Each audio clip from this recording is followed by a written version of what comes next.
I wanted to start a series about disaster preparedness and some of the stuff I do here around the house to be more prepared on stuff. The first series of this video is going to be about water.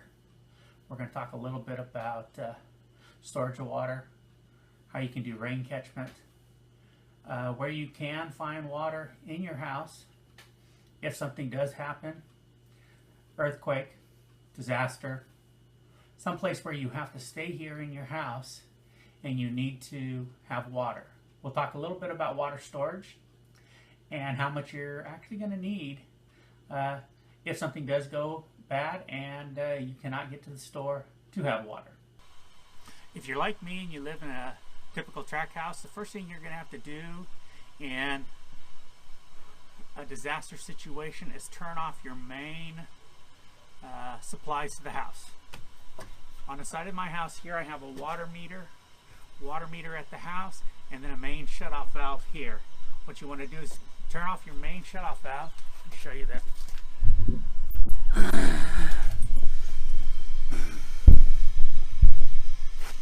The main shutoff valve that's located here. You crank that righty-tighty, lefty-loosey, tighten that. This here should actually be tightened up and loosened probably once a year just to make sure it doesn't stick, and you need to get that redone and check it so it does actually turn when you need to. You want to shut your water off from the main supply in case there's something wrong with the city supply of water. It gets contaminated. You will not contaminate your water that's in your system. You have water in your pipes and you have water in your house. This here's a lot of water that could be used in a disaster situation. If you do not store water on your site, in your garage, or somewhere in your house, one of the biggest things that you have for water storage is your hot water or your water heater here. This here's a 40-gallon natural gas water heater. In a disaster situation, I have 40 gallons of water here. If I need to, I will shut the main water line off coming to this, and I can come fill up water cans with this spigot here. The big thing with the drain spigot that you have on a hot water heater is you need to work on those every year, every 6 months. Drain at least 5 gallons of water out of this tank every 6 months. What that will do, that will help your valve actually work, and it clears the sediment at the bottom of these tanks. In the maintenance field, I've actually had to replace hot water heaters a lot of times because the sediment gets so far down here, and when we go to drain them, we can't drain them because of mineral buildup in the bottom of the tank. If you drain this about 5 gallons every 6 months, what happens is you're flushing all that out. So in a disaster situation, when you need this 40 gallons to sustain life, you have it and you can get to it. Another thing I do for my water preps is here in the freezer. When a disaster hits, you will probably lose power and water. And how do you keep your refrigerator cold? In one shelf of our freezer, we store 32-ounce bottles of Gatorade with frozen ice in it. This one's half full because I use it in my thermos or my lunch pail. What you can do is you can take this frozen ice and transfer it into your refrigerator. Now what will happen is as that ice melts, it will keep your refrigerator colder longer without power. And then what will happen is as it melts, it creates drinkable water for you. I have 14 bottles of that. These are all quart-sized bottles, so that gives me 14 quarts of water that I can drink in a disaster situation. They just take up one shelf. They're always there. With them frozen, they actually help my freezer and the refrigerator work less because it is a block of ice that will stay cold, and as the refrigerator is trying to keep the freezer cold, it will dissipate or create it. It's a storage system for coldness, if you want to say that. So what it does, it keeps my freezer colder, and then the compressor in the freezer doesn't have to run as much.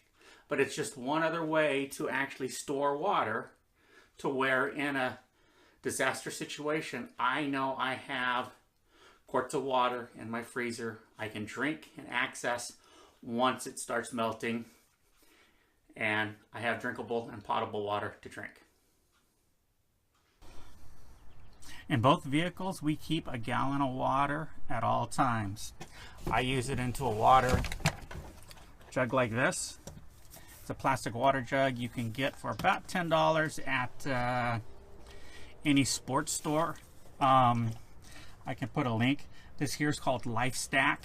It has a notch on the bottom, so you can actually stack these. These here make great areas to stack on shelves for long-term storage. But 2-liter bottles of soda, once they're cleared out, can be used too. We rotate these every 6 months. When the time changes, we pour the old water back onto our garden and then refill it up. So I always have fresh water that's at least just 6 months old in the vehicles. A lot of people will talk about leaching of plastic. If I'm stuck somewhere in my vehicle on a highway or anywhere where I'm there for a long time, I need water. A gallon of water will help us out.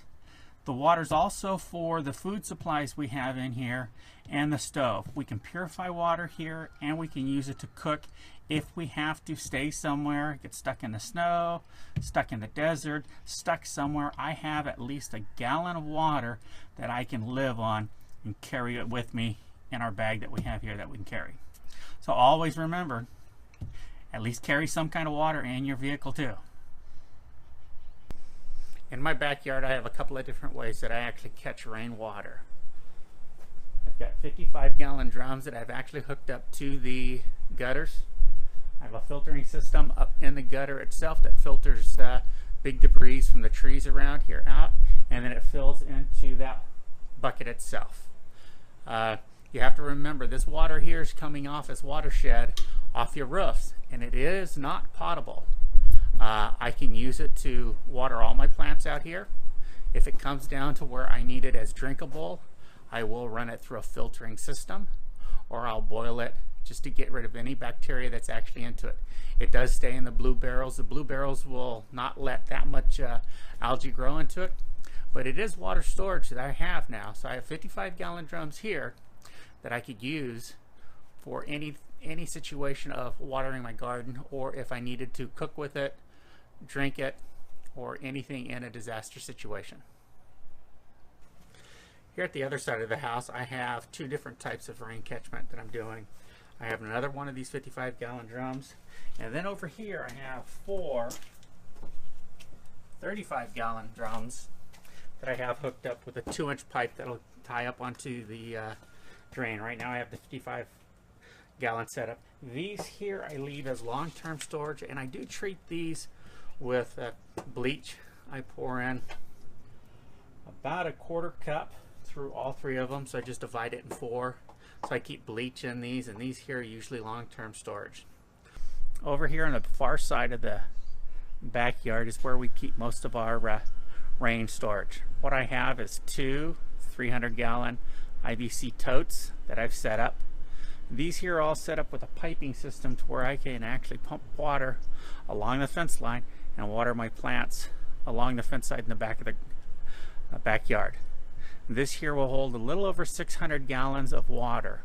What I have to do is I actually hand pump it from the 55-gallon drums into these units. Eventually I want to put an actual 2-inch pipe along the house that'll take the rainwater coming off the house and put it right into these here. But this here gives me another 600 gallons of stored water that I can use in an emergency, or just to water my plants and use automatic watering systems for these plants. I covered them with black plastic to try to keep the algae from growing in there. You can paint these or do like I did, just drop them off. I found these on Craigslist for about $75 each. They're nice things to have around, and it's a way to store water. You can add a 1/4 cup of bleach to this water about every 6 months, and it will sustain the water for a long time. But it's always nice to have water around, and anytime you need it. Another hidden place where you can actually find water is in your toilet tank. If you pull the toilet lid off, the water in this tank is potable and it is drinkable. But if you put the blue tablets in here to clean your toilet, or any other chemicals in here, this water here is not drinkable. Most people will probably think, really? Drinking out of a toilet tank? I'm not a dog. But when you need water, there's a good 1.5 gallons of water here. And when you need it, you need it. Now that we went over areas in your house where you can actually find water, when that runs out, you're going to have to figure out how to find more water if you don't have enough storage like I have. A lot of streams, a lot of water areas, a lot of lakes. You can collect water, but you're going to have to store it in something and tote it back to your house. Water weighs 8.2 pounds per gallon. It's a lot to be carrying around. Different ways you can actually set up your water to make it potable to where you can drink it. Coleman sells iodine tablets. It's a chemical base to where you can actually purify it. You drop a couple of tablets in it, and you will be able to purify that water. It takes about a half hour, 20 minutes to a half hour to actually kill all the bacteria into it. But you'll still have any particles or any dirt. Run it through a coffee filter, you can filter it. Another way, tinctured iodine. You can actually use this. It's, the saying goes 21 to drink, 2 drops per quart to drink it. I'll look it up and put it in the description. But this here's nice. You can keep it in your medical kit. You can use it for wounds, and you can treat your water to it. But this here is a chemically way to treat it. It will not take care of particles. What I carry in all my backpacks and in the cars, we have a Sawyer mini filter. These here you can get on Amazon for about 17 bucks. We bought multi-packs, gave them to all the kids.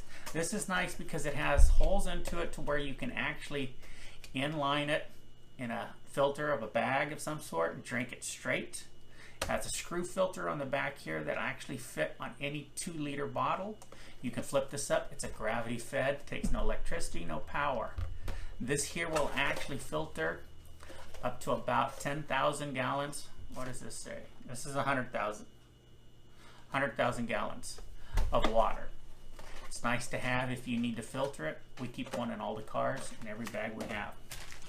Another way for long-term storage is oxygen. This here's oxygen 07. Aquapure sells another product that is a water stabilizer. What that does, it creates more oxygen in your water. Each bottle will treat up to 60 gallons. You fill your 55-gallon drums, pour this in, put a date onto it. It will actually stabilize your water for about 5 years for long-term storage. These here are great products to use for your long-term storage. If you're using any other storage units, I keep 2 15-gallon jugs of water in the garage, and what I do is I rotate that every 6 months. Pour the old water out, water my garden with it, and then I put new potable water from my hose into it. So I know at least I have water every 6 months, renewable, and it keeps you going. When it's time to set your clocks back and stuff like that, you rotate your water. But if you don't have water storage in your house, when something happens, you will run out.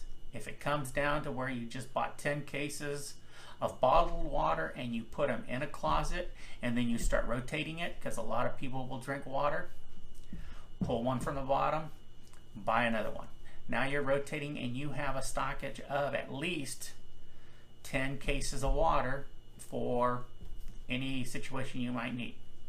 Remember that you need at least 1 gallon of water per day in a survival situation. You need to stay hydrated, and you need that for drinking. But now if you're looking at what about bathing, what about cooking, you're going to have to start storing a little bit more water. Most people say about 5 gallons of water. If you average that out with 4 people, you're talking 20 gallons a day. And water's heavy, and water storage, it's bulky. So try to figure out where your water storage is going to come from, and hopefully this video helped a little bit. Thanks a lot for watching.